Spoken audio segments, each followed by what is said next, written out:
Europa se prepara para lo peor y declara como energía verde a las nucleares. Antes de que Rusia comience a interrumpir el suministro de gas, el Parlamento Europeo toma la delantera.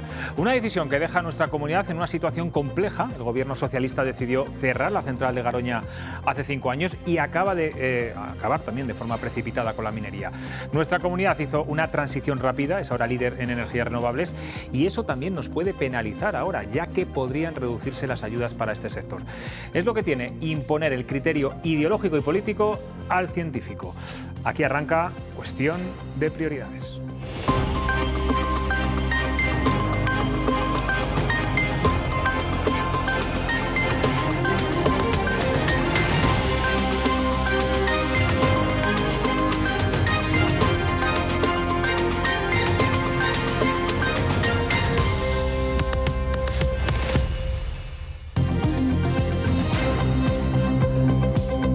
¿Qué tal estaban? Buenas noches. Se encuentran en Atapuerca la cara del primer europeo que podría tener una antigüedad de 1 millón de años.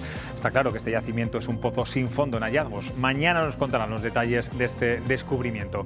Pero como ya saben, Cuestión de Prioridades no es un programa de ciencia, así que vamos al lío, que hoy hay mucho que analizar y comentar.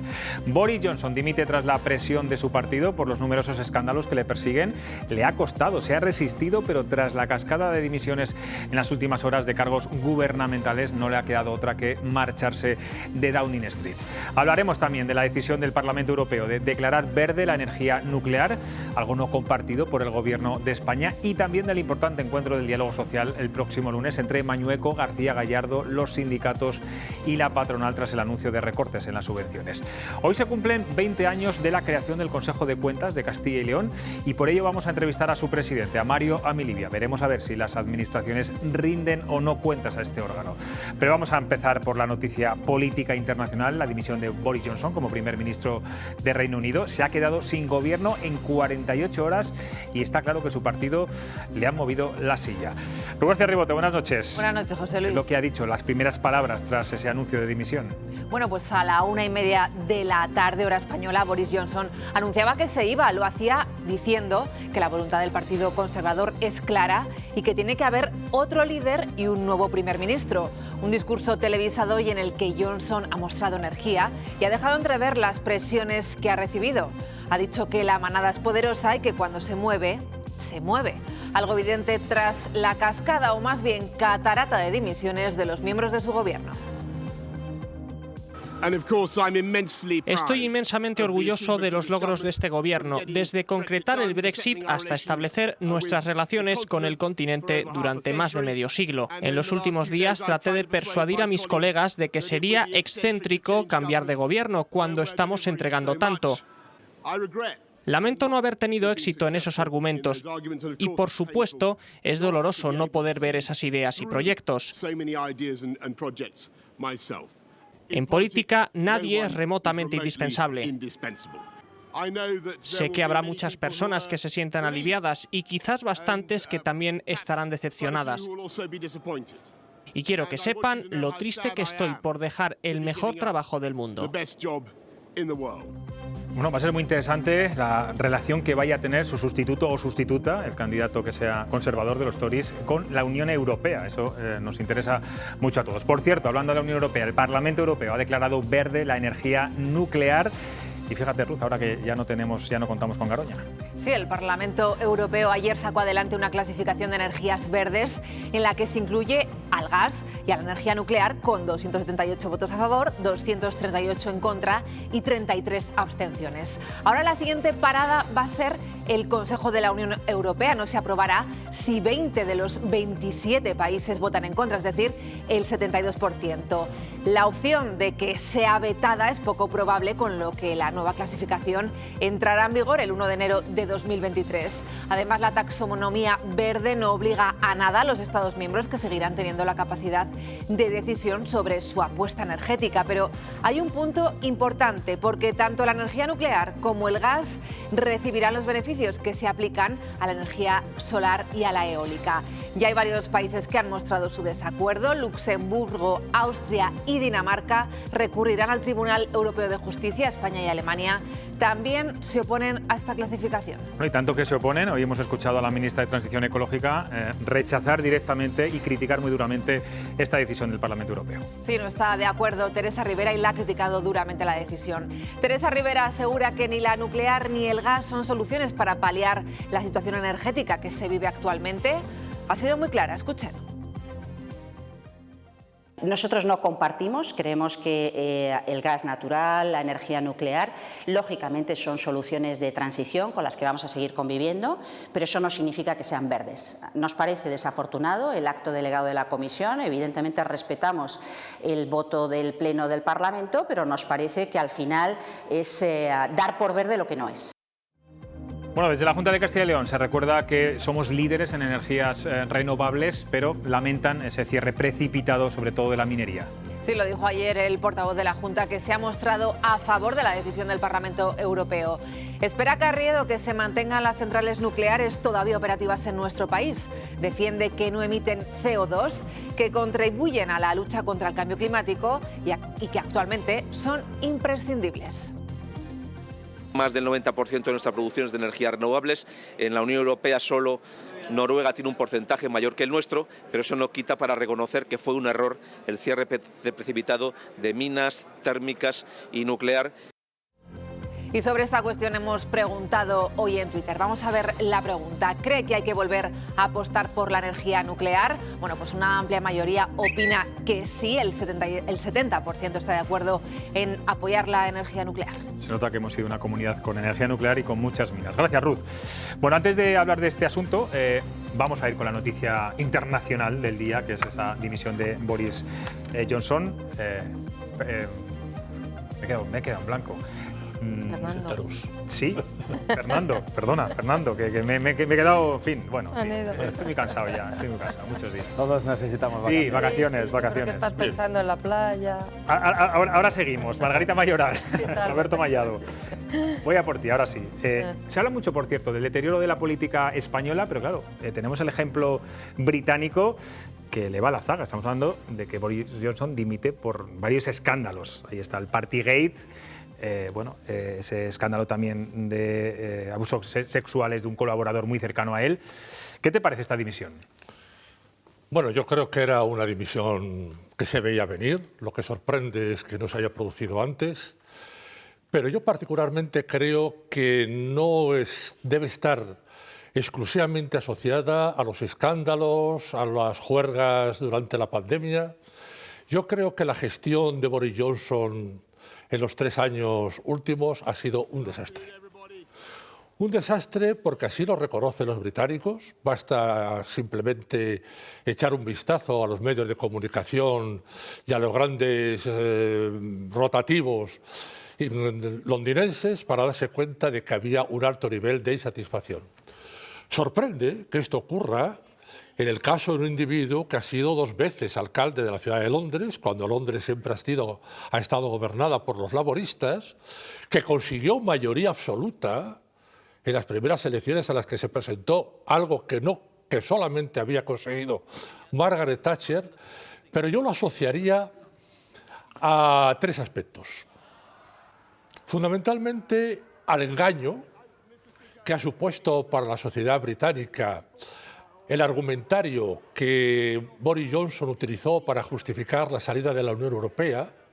Se ha visto que todo fue un montaje, que utilizó datos falsos, que engañó a la población, llegó incluso a afirmar que a Gran Bretaña se iba a ahorrar 400 millones de libras diarios saliendo de la Unión Europea. Al final se ha demostrado que esto es falso.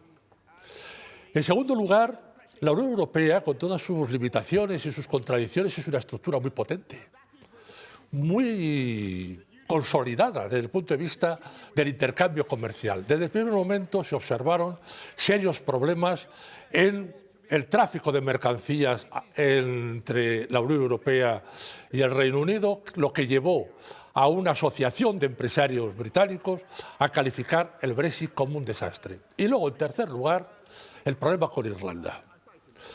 Es decir, el hecho de que Boris Johnson haya puesto en tela de juicio el protocolo con Irlanda del Norte, lo que ha dado lugar a un fortalecimiento del Sinn Féin y de los unionistas irlandeses, ha sido, a mi juicio, una de las gotas que colman el vaso. Es decir, los escándalos pueden ser un motivo. Bueno, puede ser la excusa de sus pero propios toda la gestión de Johnson compañeros ha de sido partido. un auténtico fracaso. Bueno, yo no sé si compartís esa gran radiografía que acaba de hacer Fernando Manero. Estupendo el que ha hecho Fernando, pero yo añadiría lo que es la cuestión más política, más cercana. Creo que en su propio partido han visto que a 2 años de unas próximas elecciones iban a perder. Tenían la posibilidad, porque la tiene la manera de elección de los británicos, tienen la posibilidad de, a un tiempo prudencial, que Boris Johnson se fuera de una vez, y yo creo que es lo que al final ha impulsado a hacer de todo, porque ya se veía con las cuestiones de confianza, con ese pequeño margen que tuvo hace un poco más de un mes, que dentro de su propio partido lo que intentaban era quitarse de medio a Boris Johnson, porque veían que las próximas elecciones las tenían perdidas. Es verdad que ha sido el gran abanderado del Brexit, pero también es verdad que ha ayudado muchísimo a Ucrania, es uno de los países que más entregas de armas ha hecho durante estos últimos meses. El propio Zelensky hoy reconocía que le duele que deje de ser el primer ministro, porque ha sido el mayor apoyo, uno de los mayores apoyos en Europa. ¿Qué creéis que puede pasar con el siguiente respecto a esta relación tensa y a veces complicada con la Unión Europea? Pues es la gran pregunta, ¿no? ¿Qué va a pasar con ese Brexit que estaba impulsado desde Boris Johnson, que por cierto hay que recordar que es periodista y fue corresponsal Bueno, no es europeo. periodista, ejerció de periodista. Ejerció de periodista para el Daily Telegraph en Bruselas, desde donde muchos de los corresponsales admiten ahora claramente que se inventaba las noticias para perjudicar a la Unión Europea, la imagen de la Unión Europea con Gran Bretaña, ¿no? O sea, que él de alguna manera estuvo fomentando el antieuropeísmo desde el periodismo, ¿no? Pues es la gran pregunta, ¿qué va a pasar, ¿no? Pero es verdad que el camino que ha emprendido Inglaterra ahora mismo no creo que tenga vuelta atrás, ¿no? No creo que sea planteable. Yo creo que depende de quién sea la persona elegida dentro del partido. Yo no domino evidentemente lo que es la intriga de los partidos en el Reino Unido, pero la corresponsal de la COPE en el Reino Unido apostaba por Jeremy Hunt, que es lo contrario a Boris Johnson, más europeísta, y que podría, hombre, yo no creo que de la noche a la mañana vayan a renunciar al Brexit, pero algo tienen los ingleses, son muy orgullosos. Bueno, porque pero son poquito imperio, a poco. porque ellos siguen creyendo Poquito a poco pueden rectificar. siguen con esa imagen de imperio, ¿no? Y si les va en el bolsillo y en su manera, en su día a día, que ellos vayan a... Por cierto, hoy escuchaba a varios analistas, no solo a uno, a varios, hacer ciertos paralelismos con lo que le pasó a Pablo Casado aquí en España, salvando las distancias. Por supuesto que Pablo Casado no se fue por escándalos similares a los de Boris Johnson. No tiene nada que ver eso. Pero yo también pienso que no tiene nada que ver, pero bueno. Sí que tenemos que aprender algo de esto, ¿no? Yo creo que del caso de Boris Johnson sí se puede aprender algo. Que el enemigo siempre está en casa, ¿no? No, bueno, eso por supuesto, es que el sistema nuestro electoral a lo mejor se puede mejorar, ¿no? En política, ¿no? No, es el recorrido que tienen los políticos que se cimentan en el populismo, y en la propaganda, y en las mentiras, y en decir el discurso que quieren escuchar muchos, ¿no? Pues ese es el recorrido que ha tenido el señor Boris Johnson.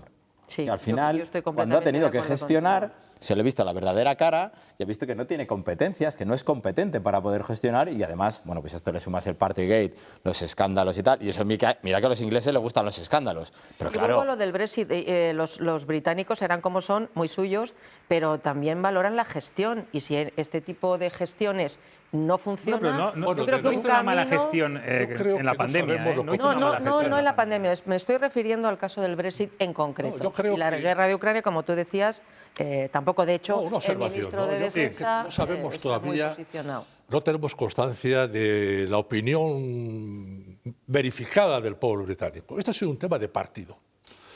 Boris Johnson ha ido enajenándose a su propio partido, ha ido rompiendo la cohesión interna del Tory Party, del Partido Conservador. Al final le han abandonado 50 y tantos miembros del gobierno. Ha sido un proceso de descomposición interna brutal.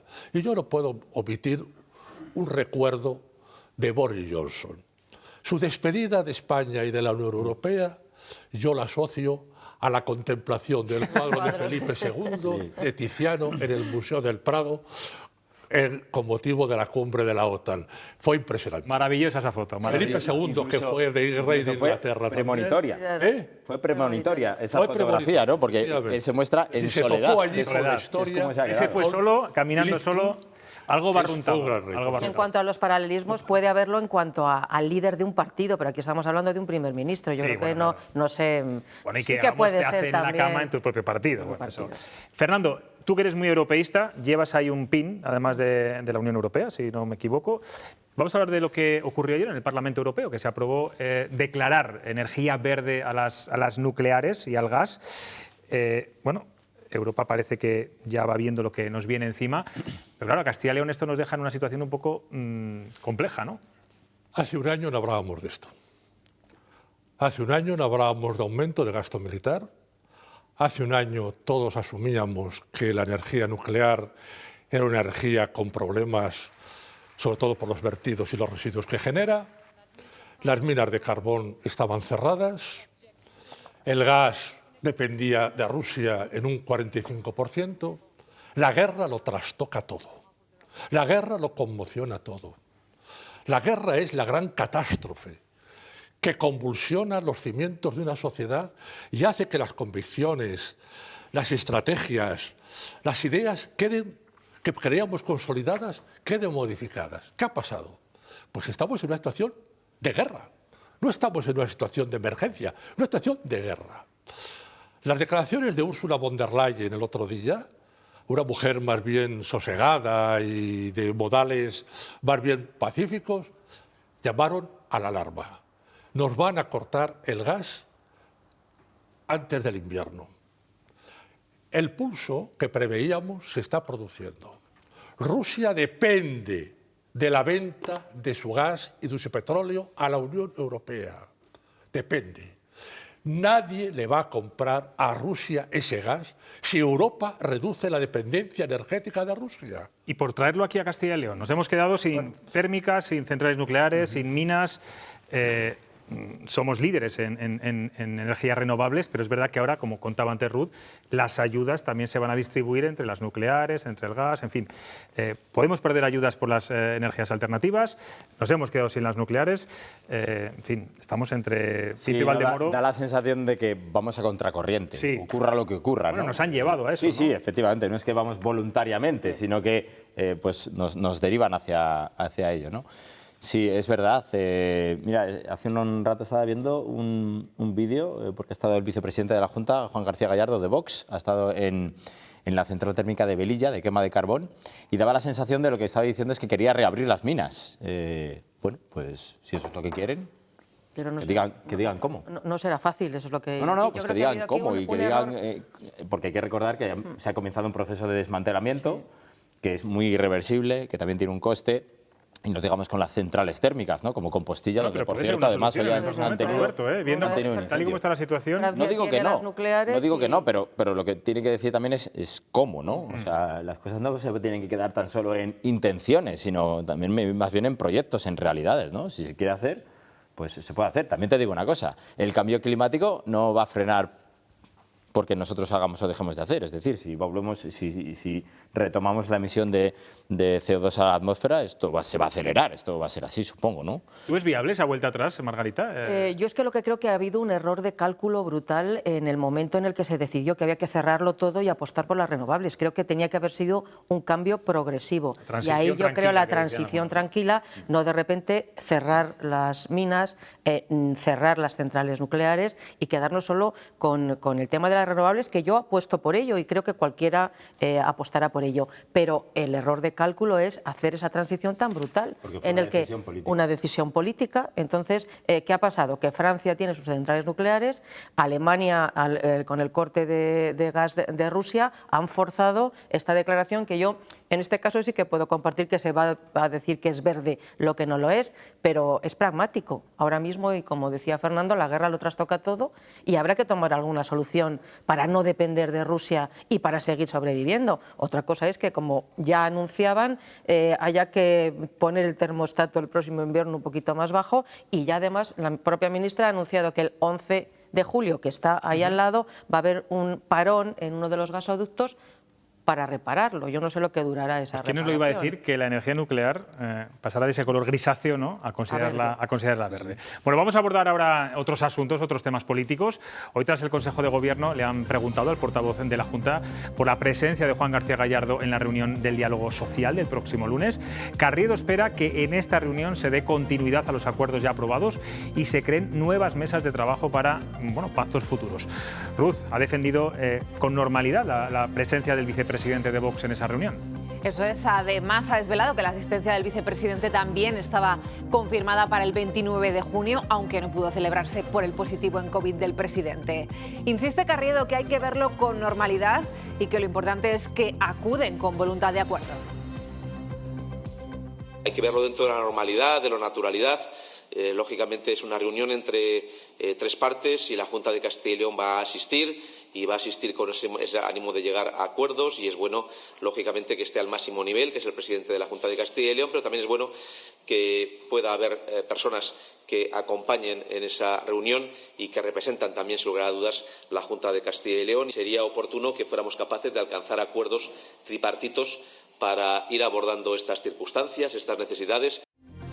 Bueno, y el que quiere reforzar el diálogo social en los municipios, en los ayuntamientos, es el Partido Socialista. Sí, Tudanca dice que va a impulsar los acuerdos del diálogo social en los ayuntamientos en los que gobierne el PSOE. El líder socialista ha denunciado esta mañana que hay programas de empleo local presupuestados con el diálogo social que todavía no han sido convocados. Habla de un importe de 32 millones de euros. El compromiso de los ayuntamientos gobernados por el Partido Socialista es extender, potenciar, ampliar los acuerdos del diálogo social local. Y desde luego en las próximas semanas, en los próximos meses, se van a convocar todos los consejos del diálogo social local para ampliar, extender, fortalecer y firmar nuevos acuerdos. Bueno, y esta tarde hemos conocido que Inés Arrimadas ahora sí cuenta con Francisco Igea para incorporarlo en su ejecutiva. Hasta ahora no había contado con él. Sí, Arrimadas le ha ofrecido sumarse al comité ejecutivo. Recordemos, tras las elecciones andaluzas, la presidenta de Ciudadanos anunció una refundación del partido. Hoy incorpora al que fue su rival en las primarias. Ambos han reconocido que, aunque existen diferencias, los valores son los mismos. Hemos sido contrincantes en unas primarias, en las primarias del 2020, contrincantes en los que evidentemente pues se encuentran diferencias importantes respecto a algunas cuestiones de partido, algunos principios, pero lo que no podemos negar y no podemos ocultar es que compartimos lo más relevante, que es que compartimos unos valores. Hace 3 años estábamos aquí, tú y yo, sentados, y nadie hubiera apostado por esto, nadie hubiera visto en el Partido Socialista a Susana y a Pedro, o a Casado y a Feijóo. Pero por encima de las personas, de los liderazgos, que son importantes, por encima está lo que proponemos, lo que contamos a los ciudadanos. Pero vamos con otro partido. Mañana Yolanda Díaz presenta su gran proyecto político, Sumar, y ha dicho claramente a los líderes de Unidas Podemos que no asistan a ese acto. Parece como que les escondiera. Dice Díaz que no quiere dar protagonismo a los políticos, sino a la ciudadanía. Eso es lo que argumenta. Ayer Ione Belarra ya anunciaba que no habían sido invitados. Hoy lo ha vuelto a decir Montero. Desde el equipo de la vicepresidenta defienden que se les había invitado, pero que les advirtieron que el protagonismo tiene que ser de los colectivos sociales. Es ella quien toma las decisiones y quien mejor les puede dar cuenta de cómo va a ser ese proceso. Efectivamente, en esta ocasión nos ha pedido explícitamente que no vayamos, así lo hemos confirmado con ella, y lo que haremos será respetar sus decisiones. Bueno, y vamos ya con la imagen cómica del día. La política a veces también, Ruth, es divertida. ¿Qué ha hecho esta vez el ministro Escrivá? Bueno, pues como decía, nos ha vuelto a mostrar su cara más cómica. El ministro de Seguridad Social estaba impartiendo una ponencia en una universidad y entonces pasaba esto, vean. Tengo que decir, Yolanda, es que estoy en este momento en una Yolanda. Te llamo... Vale. Por cierto, estoy aquí explicando nuestra reforma laboral. Vale. Estoy aquí en la...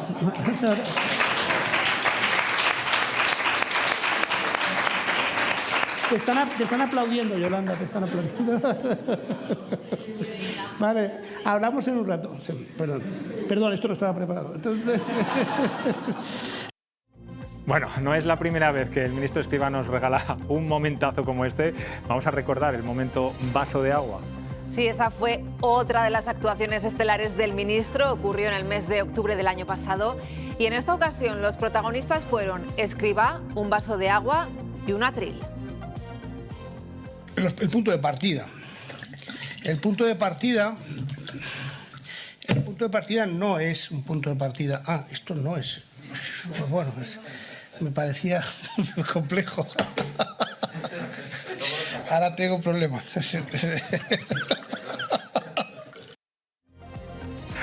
Bueno, sentido del humor, que es muy bueno, en política también. Hay que reconocer que el ministro Escrivá, bueno, aparte de ser espontáneo, es una persona divertida, ¿no? También se le ve por lo menos que cuando mete la pata no pasa nada. Hay que hacerlo de no, y en las entrevistas es genial, porque también a veces se expresa de una manera muy coloquial, ¿no? Diciendo, no, pero es que eso que dijeron no estaba mal.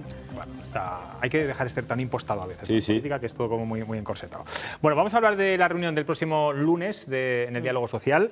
Fernando Manero, ¿ves con normalidad cómo lo ve Carlos Fernández Carredo, que está en la reunión? No solamente lo veo con normalidad, sino que lo veo bien y necesario.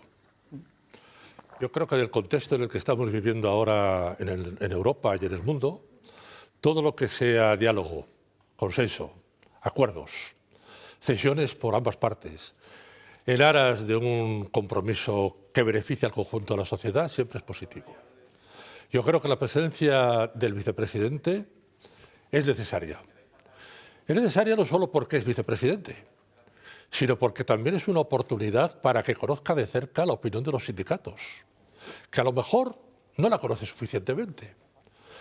Es una manera de sincerarse, de poner encima de la mesa la suspicacia, los recelos, las desavenencias que pudiera haber, y ante un escenario de transparencia, de cordialidad y de voluntad constructiva, todas las partes pueden salir beneficiadas. Yo creo que efectivamente el diálogo social es uno de los factores de prestigio de la Comunidad de Castilla y León, tal y como ha venido funcionando. A lo mejor hay que introducir algunas correcciones, pero en principio yo, el que esté presente el vicepresidente de la Junta, el presidente de la comunidad y los agentes sociales, los responsables sindicales, me parece que es algo que viene bien a la comunidad y a los diferentes miembros que integran esa mesa de diálogo. Margarita, ¿tú cómo lo ves? Yo estoy completamente de acuerdo. Es que lo que no puedes es, porque no te guste la persona o no te guste el partido que representa, no reconocerlo como un interlocutor válido. Y en esto del diálogo social, el vicepresidente del Gobierno tendrá también algo que decir, sobre todo porque la polémica se centra en ese anuncio hecho de la bajada de las subvenciones. Yo vuelvo a insistir en que una cosa es ese capítulo, que si considera el Gobierno actual de la Junta de Castilla y León que se puede redistribuir y en qué queda o se puede redistribuir, es una cosa, y el diálogo social es otra. La postura a priori de los sindicatos me parece que no es la correcta. Y efectivamente pues se tendrán que sentar, tendrán que hablar, tendrán que explicar, y una vez que te hayan explicado, si no estás de acuerdo, decirlo. Pero a priori, porque no me gusta mi interlocutor, no le reconozco la legitimidad que tiene para estar en esa reunión, pues no lo comprendo. Roberto, es la típica reunión, ¿verdad?, que a los periodistas nos gustaría observar desde una mirilla, porque va a ser a cara de perro al principio, por lo menos. No sé cómo irá evolucionando. Y con un micrófono para luego poder emitirlo. Eso es, sí, claro, que tú eres de radio. Bueno, yo entiendo, para empezar, que si esta reunión se ha convocado, de entrada es porque se quiere buscar una solución, ¿no?, a toda la polémica, a la polvareda que ha levantado Vox con el anuncio del recorte del 50% de subvenciones de sindicatos y patronal, ¿no? Entonces, si Alfonso Fernández Mañueco da ese paso, es porque algunas tiene que tener en la manga, alguna solución tiene que tener, ¿no? Porque no creo que sea para meter más leña al fuego. Se entiende que lo que se intenta aquí es un poco rebajar la tensión, ¿no? Que esté García Gallardo, bueno, pues como estuvo Francisco Igea, tampoco creo que sea lo más importante. Sí que es verdad decía Carlos Fernández Carredo que Francisco Igea había estado hasta 3 veces, ¿no? Claro, por eso.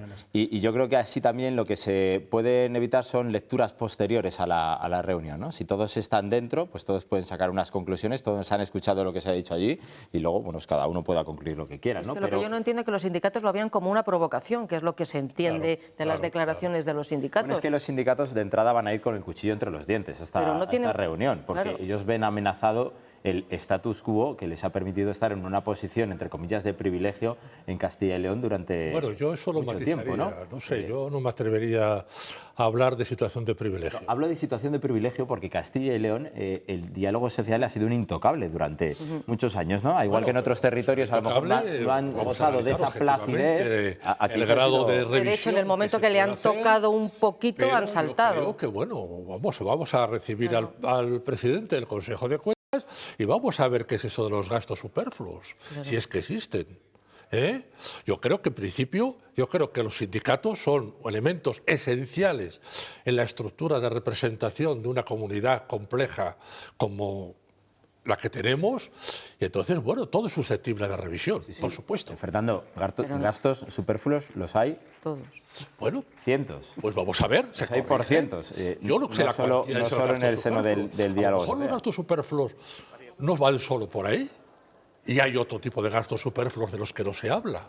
Entonces, vamos a ver, yo creo que esta reunión del Consejo Social es una oportunidad, y yo creo que hay posiblemente una voluntad de reorientar las cosas para evitar falta de transparencia, para evitar sensación de que algo no se realiza adecuadamente y de que hay superfluos, si hay gastos superfluos, que se corrijan, por supuesto. O duplicidades o lo que... Pero la explicación es lógica que te la dé la persona que va a llevar a cabo o no ese reajuste de la parte de subvenciones de sindicatos y patronal. Lo que yo no entiendo es que no quieran que esa persona vaya a la reunión porque no le consideran una persona que tenga que estar. Observo una actitud solo personal y de partido. O sea, y aquí veo ya demasiado influjo de la ideología. Entonces, porque este señor es de Vox y es el vicepresidente y ha dicho... Sea de Vox, es que Vox se ha mostrado abiertamente en contra de los sindicatos. No en contra de los... Yo creo que no, no bueno, en contra de los sindicatos, de la labor de algunos sindicatos. Quería hacer una reflexión al hilo de lo que estáis comentando. Yo tengo la impresión de que se está produciendo, al menos en los ámbitos de la relación de determinados ámbitos de relación política y en el tema de las relaciones entre patronales y sindicatos, una cierta, digamos, amainamiento de las tensiones, reducción de las tensiones. Las elecciones andaluzas han tenido consigo, yo al menos así lo percibo, una reducción del ruido provocado por Vox. No se ha vuelto a hablar de Macarena Olona. Bueno, es que este mensaje de Vox Castilla y León se diseñó estratégicamente para marcar las elecciones andaluzas. Que oíamos antes de las elecciones. Es decir, hay como una especie de contención. Es decir, si lo observáis, todo ese ruido, esas declaraciones a veces sorprendentes, han desaparecido. Han desaparecido de la escena política en el ámbito de la derecha. En estos momentos, creo que el del Castilla y León, Vox es un partido que está posiblemente revisando por la cuenta que le tiene y después del resultado de Andalucía, algunas de las actitudes y de las posturas que ha mantenido. Eso es obvio, entre otras cosas, porque su socio de gobierno, el Partido Popular, le ha dicho deja de meterte en charcos, deja de meternos en problemas y deja de crear incendios que estamos todo el día intentando apagar con la manguera. Vamos a gestionar, vamos a gobernar y vamos a hacer otras cosas. Por eso Vox ha llegado el momento que ha dicho, bueno, pues reculo, entre otras cosas, porque es verdad que ha perdido fuerza. En ese contexto, si las elecciones andaluzas hubiesen sido de otra manera... El presidente de la Junta a asistir al diálogo social. Si el resultado de la Andalucía hubiera sido otro, como ellos esperaban, a lo mejor no hubiera tenido interés en asistir. Pues mientras Vox reflexiona, hay otros partidos que lo están haciendo y con mucho más calado, se están reestructurando, se están reorientando, que es Ciudadanos. No conocíamos esta tarde la noticia de que Inés Arrimadas ficha a Francisco Igea para ese comité ejecutivo, para la ejecutiva de Ciudadanos. Es verdad que Igea no ha estado nunca en la ejecutiva con Inés Arrimadas, estuvo con Albert Rivera. ¿A qué creéis que responde? Porque la relación entre ellos nunca ha sido, bueno, digamos, muy buena. No sé en esta última parte si... A mí se me venían a la cabeza... Este derrumbe... Escuchando las declaraciones de antes, se me venían a la cabeza las imágenes del encuentro que tuvieron aquí en Castilla y León, en el Hotel La Cea, aquí en Valladolid, ¿no? En ese momento en el que Arribada sale a saludar a Igea, que se queda descolocado. Esos dos besos de las primarias, ¿no? Sí, claro, aquello que fue una cosa así. Bueno, da la sensación de que en Ciudadanos Igea es de los pocos que confía todavía un poco en Ciudadanos. Que le quedan, lo poco que queda, ¿no? Lo poco que queda, y al hilo también de los resultados electorales de Andalucía, decía Igea que no verán aquí a Sánchez y a Susana Díaz, ni a esas Casado, imágenes que estamos viendo son las que hacía antes referencia. Pero claro, es que si no hubiese habido esa debacle de Ciudadanos, tampoco hubiésemos visto esta imagen. O sea, está claro que la situación de Ciudadanos está ya al límite y todo valor es bueno. Igea no deja de ser un valor, una persona que es muy mediática, que puede aportar, pero vamos, que yo diría que si no hubiese habido esa debacle de Ciudadanos, esa imagen no la hubiésemos visto. Bueno, hemos hablado de PP, de Vox, de Ciudadanos, nos queda hablar de Podemos. Mañana, como sabéis, presenta Yolanda Díaz. ¿Vas a permitir que haga un apunte sobre Francisco Igea? Breve. Un acierto. Un acierto el fichaje. Un acierto de Arrimadas. Es una gran persona y fue un buen vicepresidente del Gobierno de Castilla y León, a mi modo de ver. Pues dicho queda. ¿Qué creéis? ¿Por qué creéis que Yolanda Díaz le ha dicho a los principales activos de Unidas Podemos, a Yolanda, a Ione Belarra, perdón, a Irene Montero, pues que no vayan mañana a esa... Pues por lo mismo que Arrimadas le ha dicho a Igea ahora que se venga para acá. Por interés. Claro, es que esto es una campaña personal de ella. Y luego yo es que ya, quizá es porque ya llevo mucho tiempo y no me creo nada que esto sea espontáneo.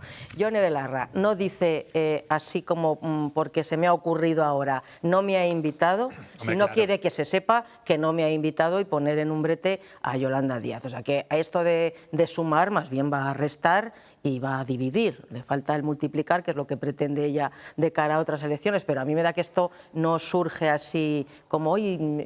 pero puede ser... No nos invitan, pero no nos importa. ¿Este proyecto político de Yolanda Díaz puede ser el gran proyecto de la izquierda, más a la izquierda del Partido Socialista? ¿Se puede comer a Podemos? Yo creo que se puede comer a Pedro Sánchez, más que a Podemos. Yo creo que el exceso de cálculo, de tacticismo y de estrategia. Y de estrategia con que se está planteando la plataforma de Yolanda Díaz puede ser más un inconveniente que una ventaja. ¿Y por qué lo digo? Porque adolece de dos problemas. Uno, la hiperpersonalización de la candidatura al estilo Macron. Es decir, en la trayectoria de la izquierda en España desde la transición han sido las estructuras. Partido Comunista, Izquierda Unida, Podemos, Izquierda Unida, Unidas Podemos. Pero esto supone la identificación de una opción política con una persona que no quiere que nadie le haga sombra. Es decir, el hecho de excluir aquellos con los que va a contar... excesivamente personales, se ha demostrado que los partidos que han sido excesivamente... No funciona mal. Estoy pensando en Pablo Iglesias, por ejemplo, en Albert Rivera. O en Vox, con en Vox. Se ha dado una personalización tan desmesurada como en este. Es decir, el hecho de que indique a aquellos con los que va a tener que colaborar necesariamente, porque carece de estructura, carece de una organización, y esa organización le va a venir dada por Podemos, por Izquierda Unida y Podemos, si se enajena a los líderes, el margen de maniobra se le va a reducir considerablemente.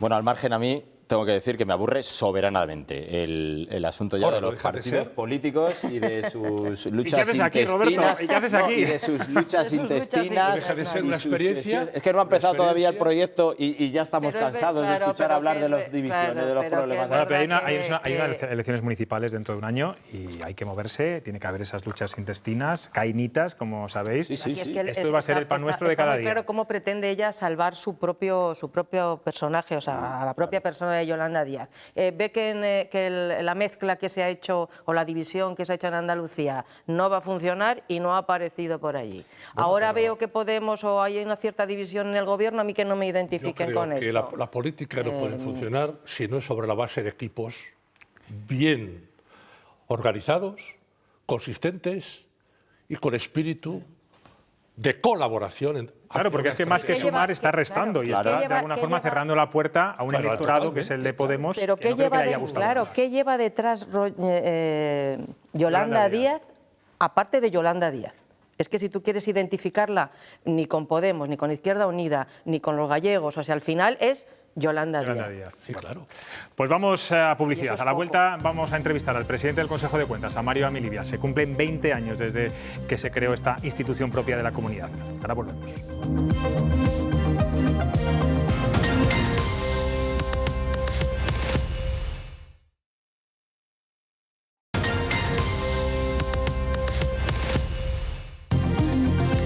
Son las 10:15 de la noche. Hoy el Consejo de Cuentas, el órgano fiscalizador de las administraciones y de los entes públicos en nuestra comunidad, ha conmemorado su 20 aniversario en las Cortes Regionales con un gran acto al que ha acudido la presidenta del Tribunal de Cuentas, el presidente de la Junta y otros representantes locales y autonómicos.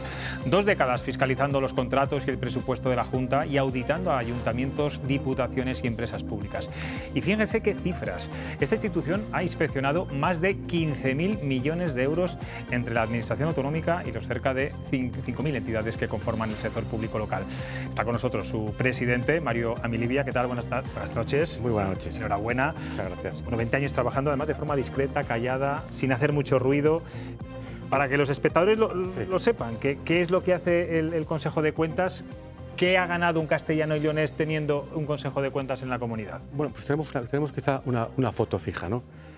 Tenemos 20 años antes de la existencia del Consejo de Cuentas de Castilla y León y 20 años donde solo existió el Tribunal de Cuentas de España. ¿No? Nacional, digamos. Cuando el Tribunal de Cuentas de España fiscalizaba nuestra comunidad, es decir, fiscalizaba el sector público de la comunidad y los entes locales, casi 5.000 entes locales en Castilla y León, en aquellos 20 años se llevaron a cabo unos 41 informes aproximadamente referidos al sector público autonómico y en relación, por ejemplo, a las entidades locales, pues solo se fiscalizaron 2 capitales de provincia, 3 diputaciones de las 9, ningún ayuntamiento de 5 provincias, nunca se fiscalizaron 2.238 de los 2.248 ayuntamientos de Castilla y León.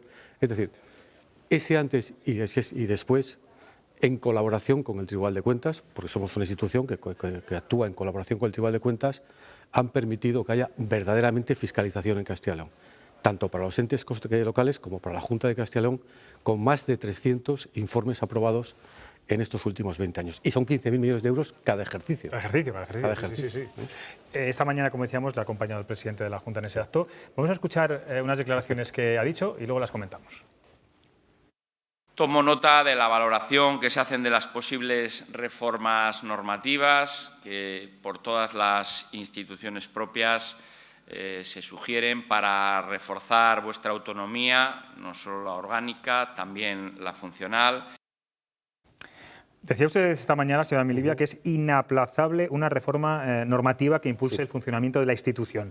¿Qué está pasando? ¿Que el Consejo de Cuentas está anclado? ¿Por qué necesita más impulso? Por ejemplo, hay una reflexión que la va a entender todo el mundo rápidamente. Somos el único órgano fiscalizador de España, incluido el Tribunal de Cuentas, que no aprueba independientemente su plan anual de fiscalizaciones. Es decir, cada órgano de control externo del país aprueba su propio plan, sin perjuicio de que las Cortes de Castilla y León, en este caso, o cualquier otra parlamento de otra comunidad autónoma, le pueda incorporar más fiscalizaciones. El que no aprobemos el plan, por ejemplo, en este año, donde por las circunstancias, unas de un uso parlamentario, y es que durante la tramitación de los presupuestos de Castilla y León no se convocan comisiones de Hacienda, o la propia convocatoria de las elecciones ha impedido que las Cortes, la Comisión de Hacienda, apruebe nuestro plan. Y nos ha llevado a que el plan anual de fiscalizaciones se apruebe casi en el mes de julio, es decir, que haya habido 7 meses de retraso.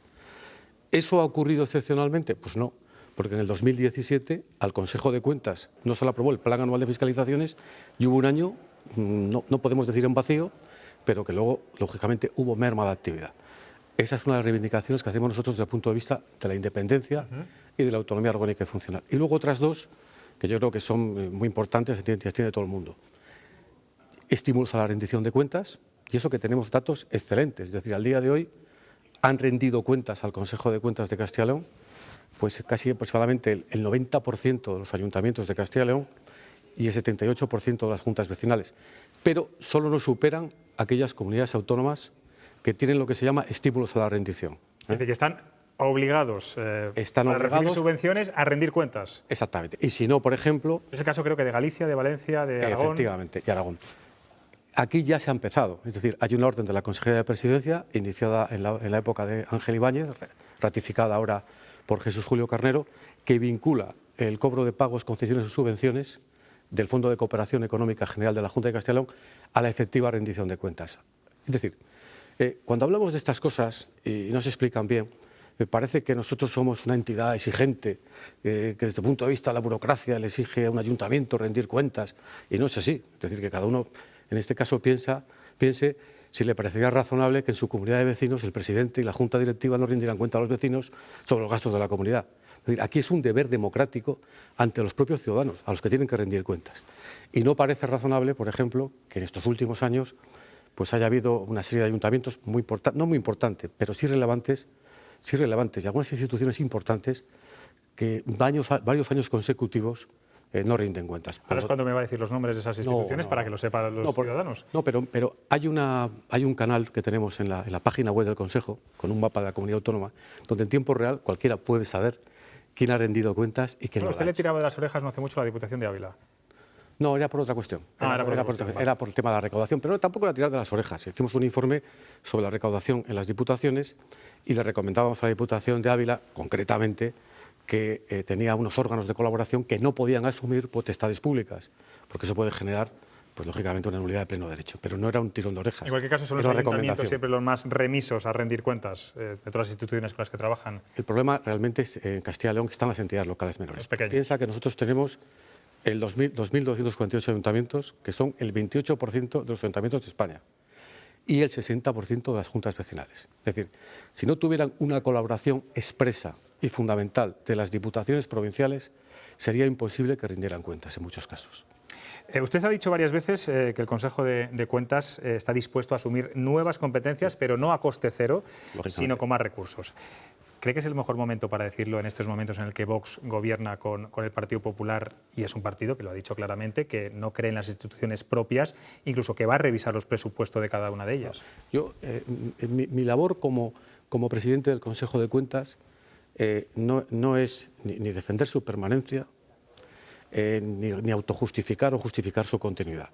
Mi labor es defender su trabajo, en este caso la función fiscalizadora. Esa es mi obligación y es la obligación del Pleno. Y en su consecuencia yo reivindico lo que creo que es bueno para la comunidad y bueno para el Consejo de Cuentas. Si no lo quería que es bueno para la comunidad no lo plantearía. Desde ese punto de vista, un informe de la AIREF encargado por la Junta de Castilla y León en el anterior mandato, cuando hablaba de cómo evaluar sus propias políticas públicas, es decir, cómo determinar si las políticas públicas que lleva la Junta de Castilla y León adelante responden a los principios de economía, eficacia y eficiencia, si con los medios económicos empleados se han conseguido los resultados. Recomendaba un sistema interno de autoevaluación, hablamos interno de autoevaluación de la comunidad, y una agencia de evaluación independiente ajena a la comunidad autónoma. Y decía que las fiscalizaciones que hacemos nosotros de rendimiento, de gestión, son en la práctica auténticas evaluaciones de las políticas públicas y que se ahorrara dinero público la comunidad autónoma, la Junta de Castilla y León, y que confiara esa competencia al Consejo de Cuentas. Yo ahí lo he reivindicado y lo he reivindicado en el sentido, lógicamente, de que no existe casi nada a coste cero, eso es mentira. Es decir, cuando nosotros pensamos en los presupuestos de las 4 instituciones propias de Castilla y León, bueno, que son propias, como decía alguien esta mañana, y también son propias las llamadas básicas, el presidente de la Junta. En el año 2012, antes de que entrara en vigor la Ley de Instituciones Propias del 13, las 4 tenían un presupuesto cercano a los 14 millones de euros. Ahora, a día de hoy, las 4, incluidas la Secretaría General de Apoyo conjuntamente para las 4 instituciones, tienen un presupuesto de 10. Y aquel dinero no es igual que este. Es decir, ha habido un ajuste real en las instituciones propias. Bueno, 4 millones. Le voy a copiar una idea 4 millones de casi el Fernando 40%. Manero, que me decía antes, ¿hay mucho gasto superfluo en las administraciones? ¿Ustedes lo detectan?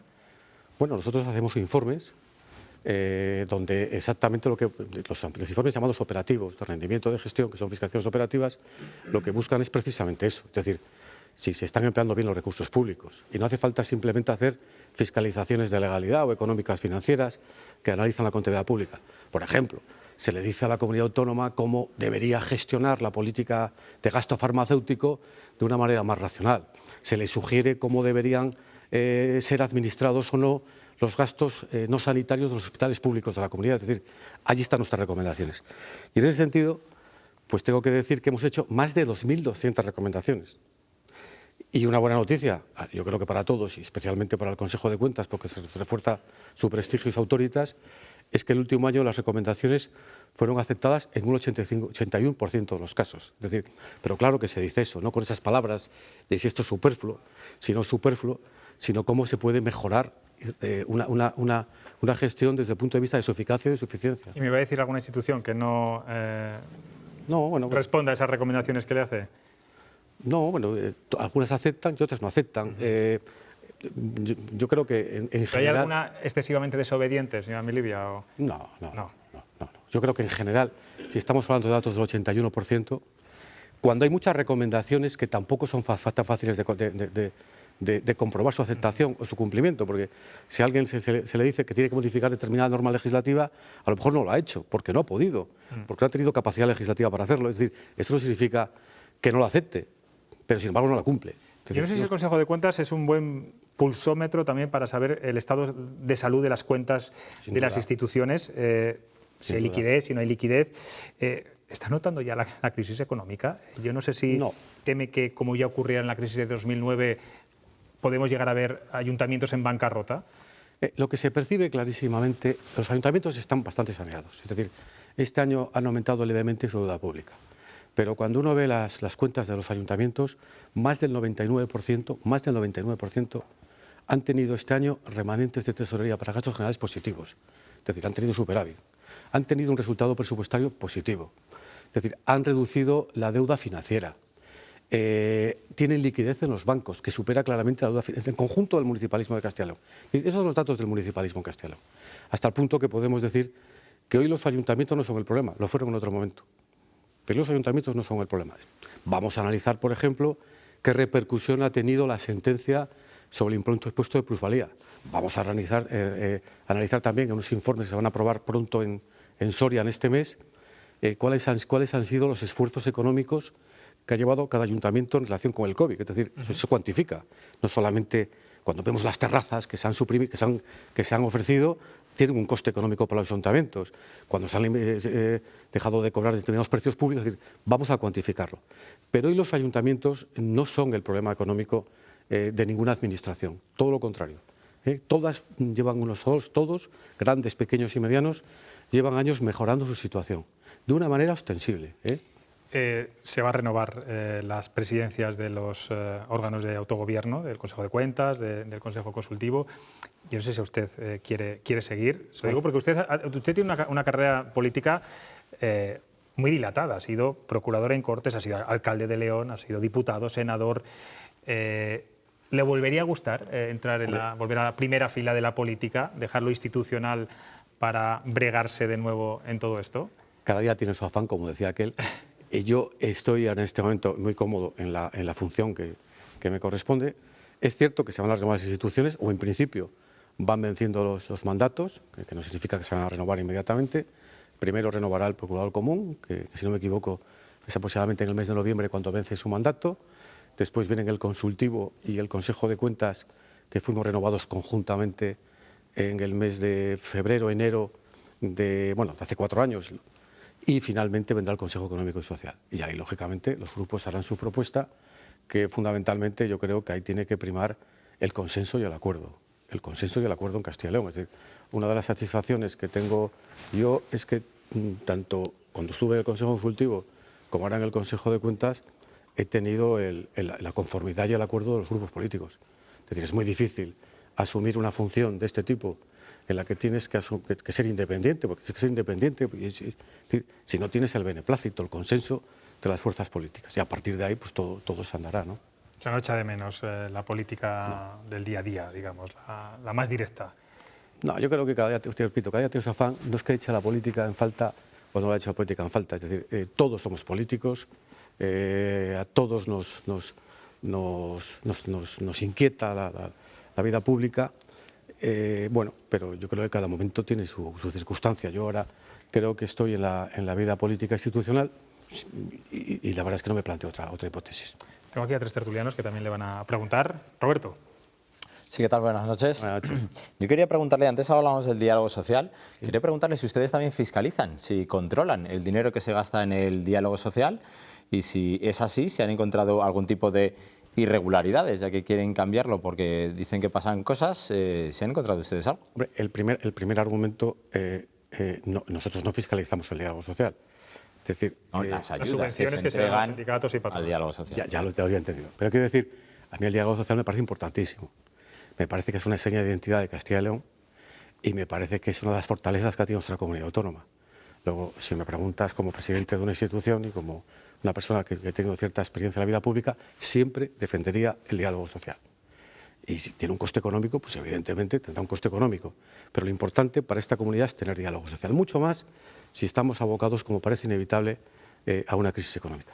Fiscalizamos las subvenciones. Lo hemos hecho en otros momentos.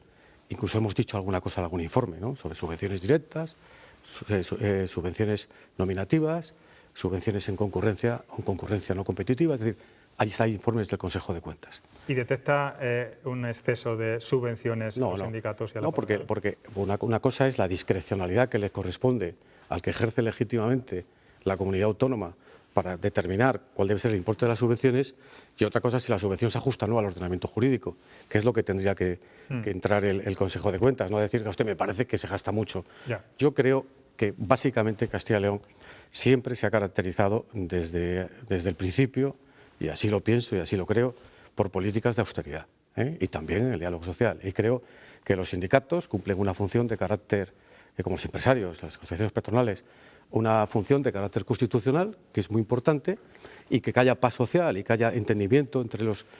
es fundamental, hasta el punto de que nuestro estatuto, cuando hablamos de instituciones propias, decimos Consejo Económico y Social, que lleva a cabo la función consultiva en materia económico y social, Consejo Consultivo, control previo de legalidad, Procurador común, supervisa los derechos de los ciudadanos, Consejo de Cuentas, pero hay una nueva quinta institución propia que se crea, el Estatuto, que es el Consejo de Diálogo Social. Ahí está y que no la consideramos como tal, pero en la práctica es una nueva institución que coexiste con el Consejo Económico y Social. Margarita. Buenas noches. Me voy a referir a un caso concreto que me pilla muy de cerca y del que habéis hablado, que es el de la Diputación de Ávila. En el caso, el Consejo de Cuentas le dice a la Diputación que tiene que hacer una recaudación directa de los tributos. Sí. El presidente de la Diputación le dice que muchas gracias por su recomendación, pero que ellos van a seguir haciéndolo como lo están haciendo hasta ahora. ¿No necesitaría el Consejo de Cuentas, no sé si en este caso concreto, tener medidas coercitivas para que, en caso que sea necesario, se cumpla lo que dice el Consejo? Bueno, el debate fundamental cuando hacemos una recomendación a una institución de carácter local se debería producir en el seno, en este caso, de la propia Diputación. O sea, yo presento, porque es mi obligación, todos los informes ante las Cortes de Castilla y León. Se los remito al Tribunal de Cuentas, se los remito al fiscal del Tribunal de Cuentas, se los remito a las Cortes de Castilla y León. Pero el debate de carácter local debería coexistir con el debate que hay en las Cortes de Castilla y León. Quiero matizar lo de la Diputación de Ávila. La Diputación de Ávila tiene un organismo autónomo de recaudación. La Diputación de Ávila tiene además contratados una serie de empresas auxiliares con ese organismo autónomo de recaudación.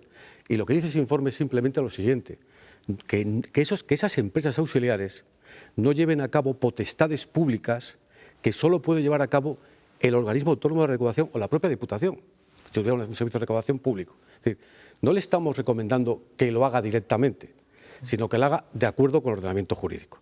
Y yo entiendo que lo que ha hecho el presidente de la Diputación de Ávila es lo que vamos a seguir haciendo igual, pero eso no significa que no haya aceptado la recomendación, porque puede seguir haciéndolo con el mismo procedimiento, pero sin que esas empresas auxiliares ejerzan potestades públicas que solo lo pueda hacer alguien que tenga conferido ese derecho. No quería que fuera exactamente lo de Diputación, sino mi idea es la recomendación. Sí, que he puesto de ejemplo, sino que en algún momento tiene que tener algún... Medidas coercitivas nosotros no podemos tener, porque yo siempre digo, las medidas coercitivas del Consejo de Cuentas son precisamente institución dependiente del Parlamento, todos los debates, todos los informes son debatidos en el Parlamento. Son remitidos, como he dicho, todos, sin excepción, a la Fiscalía y al Tribunal de Cuentas. Todos son luego objeto del informe de seguimiento de recomendaciones. Y todas estas recomendaciones que hemos hecho y de las que hemos hablado volverán a ser analizadas en el informe de seguimiento de recomendaciones y cada administración tendrá que decir por qué no las cumplió. Si tuviéramos poder coercitivo, ya no seríamos parte de la administración, en este caso ajena, no seríamos una institución ajena a la administración que hace un control externo independiente, seríamos otra cosa, seríamos parte de la administración activa. Es decir, el poder lo ejerceríamos nosotros. Eso es un contrasentido. Un reparto de funciones, digamos. Fernando Manero. Suena bien oír hablar del Consejo de Cuentas, suena bien. Yo creo que este tipo de instituciones es bueno que lleguen a la ciudadanía para que la ciudadanía tome conciencia de que las estructuras que de alguna forma regulan el funcionamiento del sistema autonómico y de las diferentes entidades que configuran la realidad regional están sujetas a controles, a verificaciones y a instrumentos de vigilancia que eviten el despilfarro y que eviten el mal uso de los recursos públicos. Hay muchas preguntas que... Fernando, por favor, una. Pero voy a hacer dos, con permiso de fenomenal, por mí fenomenal.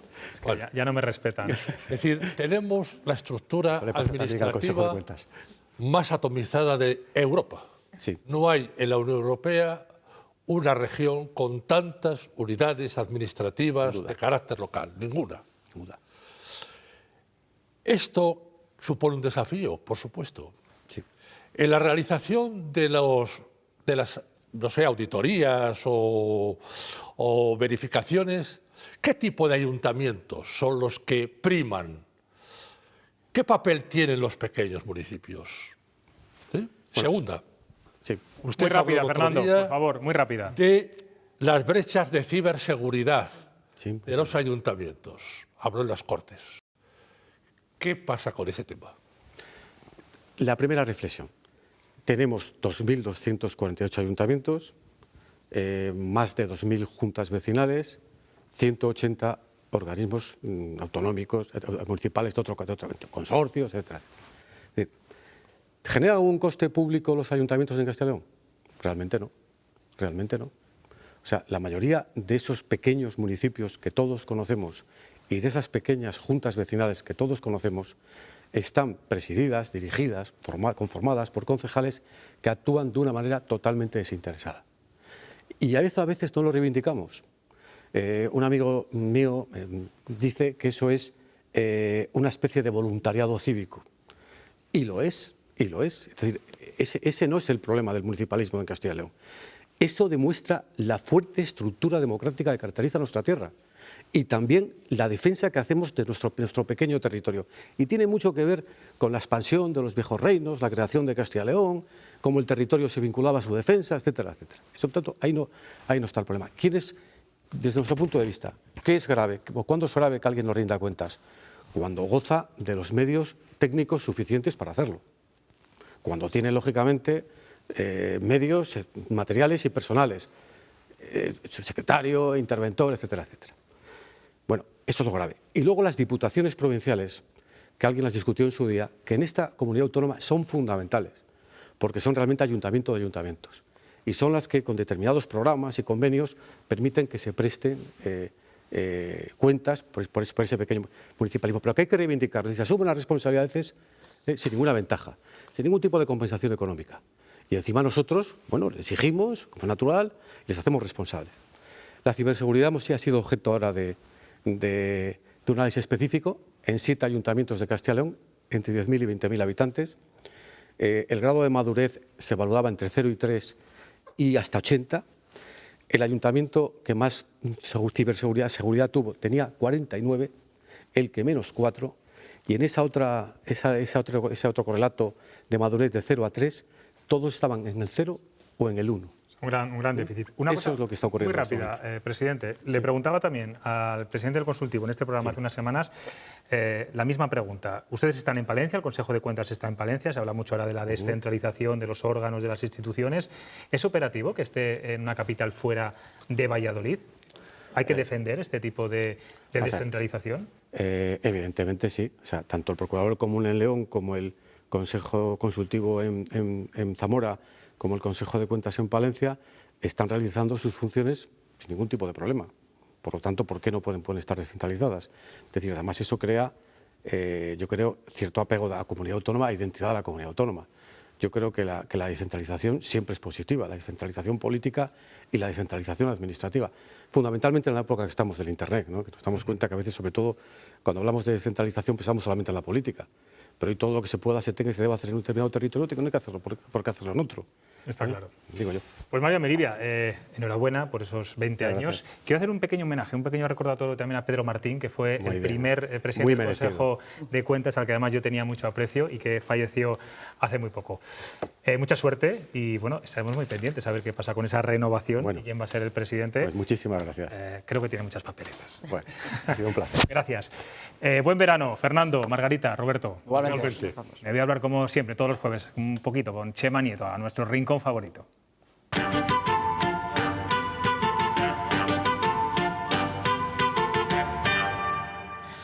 Buenas noches, Chema. Esta semana nos traes buenas o malas noticias. Esta semana tenemos de todo, José Luis. Empecemos por las buenas noticias. El paro ha descendido en junio en Castilla y León el doble que la media nacional. Un 3,8% frente al 1,4% de la media española. 4.700 personas dejaron las listas del paro este mes y respecto al mismo mes del año anterior, que es el dato importante, el descenso es de 33.500 personas. Un 22%. El paro no estaba tan bajo desde otoño de 2008. Es una buena noticia en medio de tantas incertidumbres económicas. Tenemos que aferrarnos como sea a las buenas cifras para no desesperarnos. Un ejemplo de malos datos, por el contrario, nos lo dan las estadísticas del COVID, que está creciendo de forma descontrolada en la comunidad.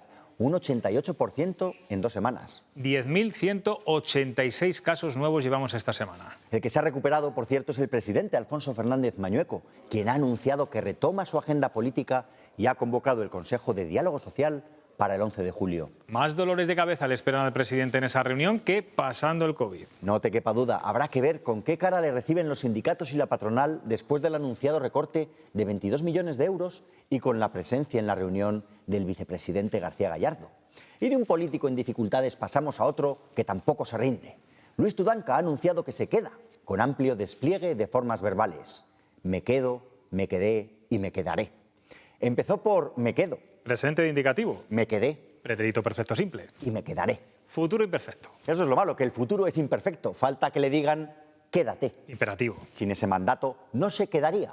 Condicional. Aunque no está claro el relevo si no se hubiese quedado. Pluscuamperfecto de subjuntivo. Luis Tudanca tendrá que conjugar muchos verbos para ver una Castilla y León socialista. Pero todos los esfuerzos que se hagan por esta tierra son pocos. Así que celebramos su tesón. La semana que viene te traigo más verbos, José Luis, y más cifras. Ojalá todos sean buenos. Ojalá, ojalá, Chema. Nosotros también. El lunes que viene volvemos, esperamos que con muy buenas noticias aquí en este plató. Les espero aquí en Cuestión de Prioridades. Descansen y disfruten del fin de semana. Adiós.